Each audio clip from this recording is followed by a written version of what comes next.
dosen pengampu dalam mata kuliah Inovasi Pembelajaran. Perkenalkan, kami dari kelompok 3 kelas PGSDB 2021 Universitas Muhammadiyah Gresik akan memaparkan hasil dari wawancara yang telah kami lakukan mengenai best practice yang ada di SD Muhammadiyah 1 Kompleks Gresik. Sebelum itu, izinkan kami untuk memperkenalkan diri. Nah, berikut adalah daftar nama anggota dari kelompok kami. Sekolah yang memiliki best practice atau praktik baik dalam inovasi pembelajarannya adalah sekolah yang menerapkan berbagai metode pembelajaran yang inovatif. Nah, pada kesempatan kali ini, kami akan membahas best practice yang telah terrealisasikan di SD Muhammadiyah 1 Kompleks Gresik. Program tersebut diantaranya yang pertama ada program SIMBA, Simak dan Baca. Program yang kedua yaitu program pendidikan inklusi. Stay tuned to our video. Yang pertama, kita awali dengan membahas program SIMBA, Simak dan Baca. Program ini tercetus pada saat pembelajaran COVID-19. Nah, pada saat itu, pembelajaran dilakukan secara daring melalui platform seperti YouTube, Zoom, atau Google Classroom. Sehingga, peserta didik itu cenderung lebih suka belajar menggunakan gadget. Akibatnya, terjadilah penurunan minat peserta didik terhadap literasi. Selanjutnya ada tantangan. Tantangan di sini dibagi menjadi dua. Tantangan yang pertama yakni kurangnya guru yang bersedia untuk membantu dalam membangun program SIMBA, Simak dan Baca sebagai role model yang berperan dalam membaca nyaring. Tantangan yang kedua yakni guru juga kurang responsif dalam pembuatan video SIMBA, Simak dan Baca.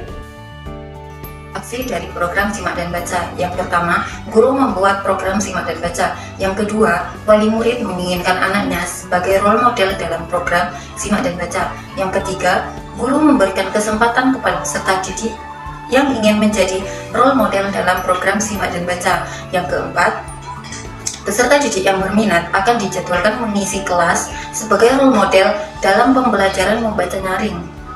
Dan mereka juga dijadwalkan untuk pergi ke taman kanak-kanak untuk mendemonstrasikan terkait program Simak dan Baca.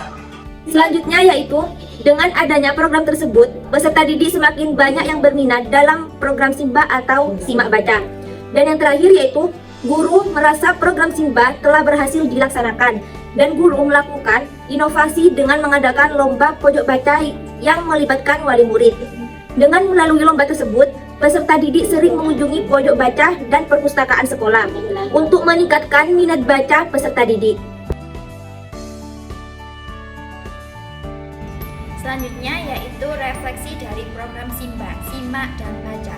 Dalam refleksi ini ada 3 poin, yaitu yang pertama ada dampak, faktor pendukung, dan refleksi itu sendiri.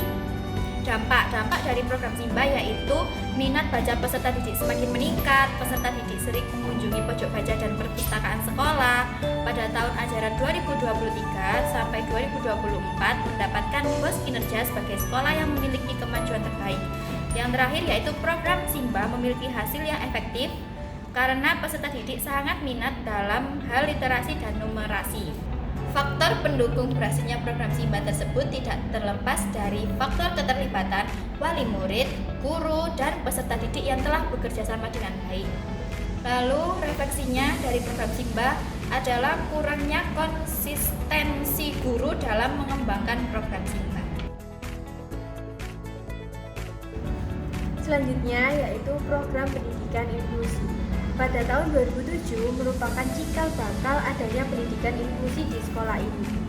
Ketika tahun ajaran baru, guru mulai pembelajaran seperti pada umumnya. Namun, ternyata ada satu peserta didik yang menunjukkan karakter yang berbeda dari peserta didik lainnya. Setelah diamati, guru mengetahui bahwa anak tersebut berkebutuhan khusus. Tantangan dalam program ini yaitu tidak semua guru bersedia untuk mengajar anak berkebutuhan khusus, dikarenakan mereka belum cukup ilmu untuk menangani anak berkebutuhan khusus.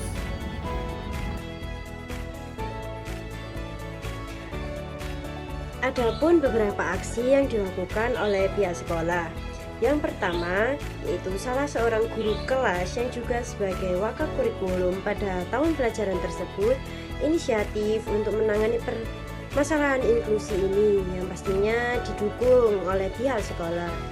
Cara yang digunakan yaitu dengan belajar mengenai anak berkebutuhan khusus secara otodidak, lalu berlanjut belajar kepada psikologi dan ahlinya. Seiring berjalannya waktu, kabar bahwa SD Muhammadiyah Gresik dapat menerima ABK mulai tersebar. Maka sekolah pun mulai kedatangan beberapa anak kebutuhan khusus yang lain, yang akhirnya meningkatkan jumlah peserta didik khususnya ABK yang ingin masuk ke SD Muhammadiyah Gresik. Dalam peningkatan ini, sekolah membuka lapangan pekerjaan dan merekrutmen GPK atau guru pendamping khusus yang nantinya akan membantu guru kelas dalam menangani peserta didik berkebutuhan khusus dengan syarat untuk menjadi guru pendamping adalah harus lulusan dari pendidikan luar biasa dan psikologi. Guru juga membuat ruang sunshine guna mengembangkan kemampuan yang belum dikuasai dari setiap peserta didik yang berkebutuhan khusus.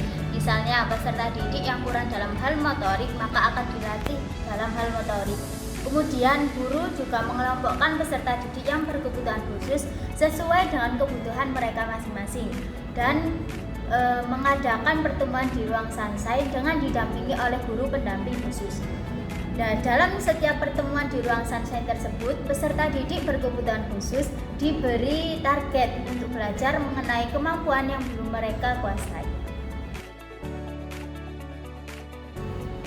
Selanjutnya adalah refleksi pada program pendidikan inklusi. Di dalam refleksi ini terdapat 3 poin, yaitu dampak, faktor pendukung, dan refleksi dari program itu sendiri. Yang pertama, pada poin pertama adalah dampak. Dampak yaitu dengan kemajuan pendidikan inklusi di SD Muhammadiyah Kompleks Gresik Kampus 1, pihak sekolah berinovasi untuk membangun ruangan sunshine. Yang kedua adalah wali murid semakin mempercayai bahwa sekolah tersebut mampu mendidik untuk kebutuhan khusus dengan baik. Yang kedua, poin yang kedua adalah faktor pendukung. Berhasilnya program pendidikan inklusi ini itu adanya kolaborasi yang baik antara guru dengan wali murid.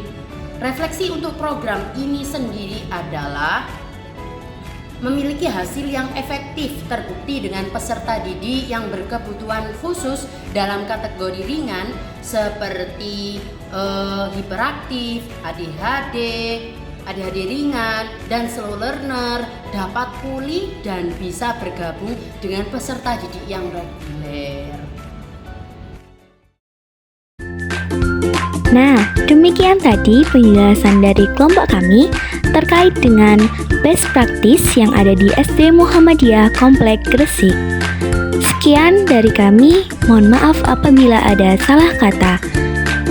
Terima kasih. Wassalamualaikum warahmatullahi wabarakatuh.